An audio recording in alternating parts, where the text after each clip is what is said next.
sign this card, you'll get one of these membership cards.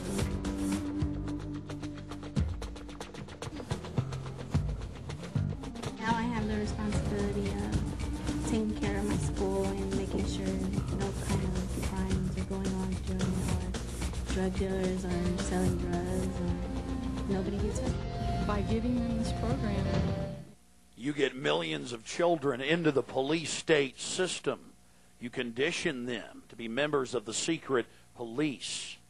You destroy the very fabric of America, and you pay them $200 every time they turn someone in, including members of their family. It's incredibly painful to see how far America's slipped. They've got dozens of different names for these programs, but they're all the same. Wave, Save, Dare. It has nothing to do with drugs. Government ships the drugs in. That's public knowledge. It's about creating a whole generation of government snitches, of secret police, of East German Stasi. They give the children discount credit cards, toys, CD players, sometimes thousands of dollars to turn their parents in for, quote, owning firearms. I've seen the handbooks when firearms aren't even illegal. On third row, stand up, face me, walk to the doors backwards real slow. More importantly, it's about training your children to be prisoners. They have ID cards to buy their lunches, thumb scan in many cases to get their lunches. We'll cover that later.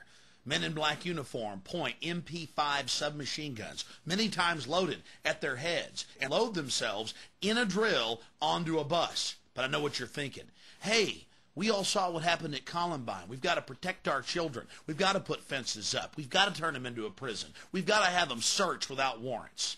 Ladies and gentlemen, it's now come out in court documents, and SWAT team members were caught on tape admitting that they actually shot the children at Columbine.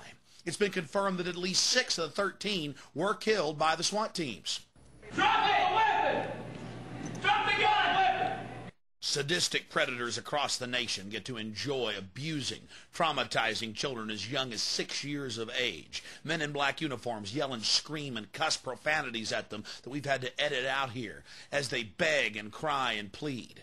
They're then loaded on the buses and, yes, taken to a local jail. Drug around like filth, like garbage, like criminals. A whole generation learning how to be slaves, learning how to bow down and beg and put their hands behind their head when the ring race, the Dark Lords appear. 54 children died in the year 2000 in high school football accidents. 52 died in school shootings, and many of them died at the hands of SWAT teams. Take Fort Worth, Texas, where Cop of the Year in a SWAT team drill at a school was shot in the head by one of his comrades. Again, these people are shooting their own officers in the head. Again, don't forget in Fort Worth, they shot their own officer in the head at a school. Just a few weeks ago in Detroit, they shot a kid in the face in one of these so-called drills.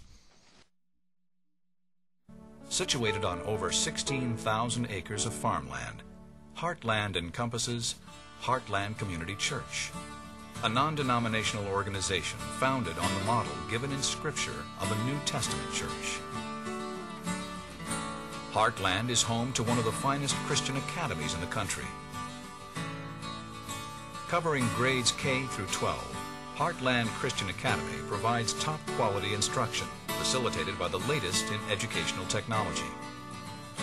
The Heartland Recovery Centers serve both women and girls, and in separate facilities, men and boys. These centers... Heartland Christian School has an incredible track record for reforming troubled youth. That's why Child Protective Services swooped in and kidnapped 165 of them without a warrant and never even charged anybody, and were later forced to release all the children. There's hours of horrible video as you see the children just filled with terror. You got to be my anything! You got to be doing me!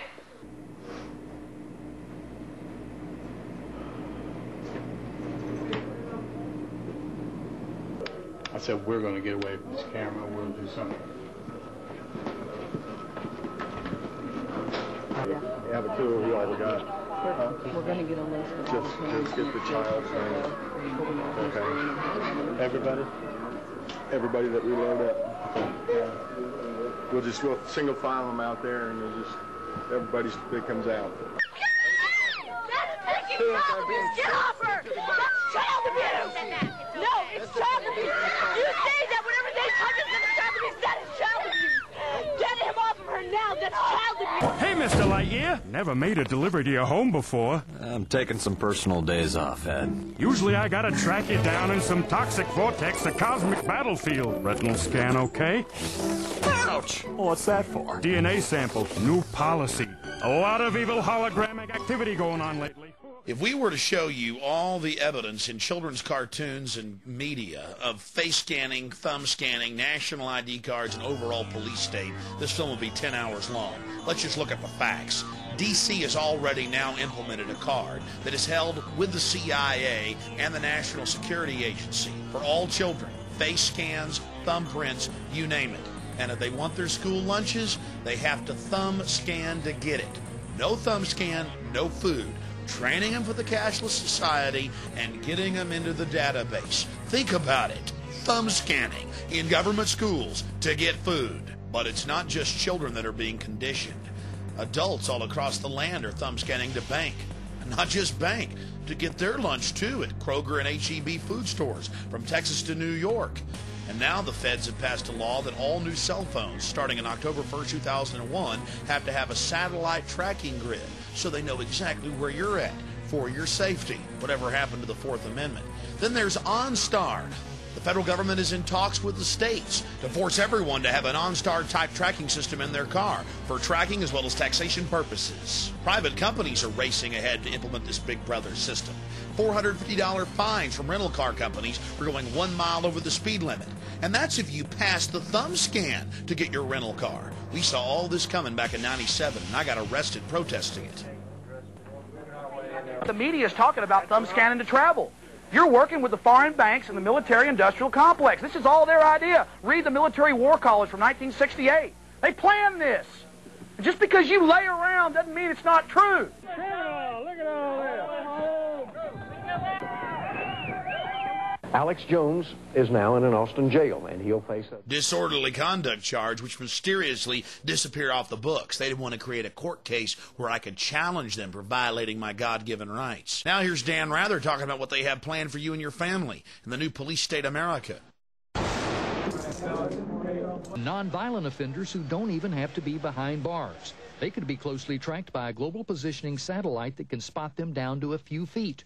Electronic boundaries like those we impose on pets could be set up for these inmates, and surgically implanted electrodes could even shock them until they return to where they're supposed to be. One thing we could implant would be a subliminal implant. In other words, basically messages being typed into the subconscious constantly. Do the right thing, do what's required of you, be a good citizen, don't disobey the law. Well, this slug would love to make you do what's required of you and cram you in a supermax prison. Our prison population's jumped to 6.5 million in the last 2 years. Now they're talking about robots controlling us and implanting the entire population with microchips, or you're for Al-Qaeda. Oh, we're crazy. We're making it up. They'd never peddle microchips, would they? Something has to change, though. They have to find a better way to identify the bad guys, or the rest of us are going to stay home and watch the world go by on television. But we need some system for permanently identifying safe people. Most of us are never going to blow anything up, and there's got to be something better than one of these photo IDs, a tattoo somewhere maybe. The Saudis used an American device to scan the eyes of travelers. I wouldn't mind having something planted permanently in my arm that would identify me. If we don't do something, people are going to stop flying. If they stop flying, and I don't go to the Giants games, it means the bastards have won. Yeah, we're not going to let you win, buddy. We saw what you just implied. We're with Al-Qaeda if we don't take the microchip. We have a Florida family who are really pioneers in a brave new world. They have volunteered to be the first ever to have microchip identification devices implanted into their body. After 9/11, I was really concerned with the security of my family. Top CFR Lieutenant Diane Sawyer, for 8 minutes, sat there in a sickening fashion with this poor, pathetic family as they discussed how they were all taking microchips because they believed in America and wanted to stop the terrorist. Ladies and gentlemen, this is something out of a science fiction horror movie. They're taking chips because they stand with the mother government. I'm living in Nazi Germany Twilight Zone. Now politicians are announcing that they want to get chipped. Strategic defense. Optical identification. Voice verification. Jason Taylor, defensive end, Miami Dolphins. Clearance granted. You're a star.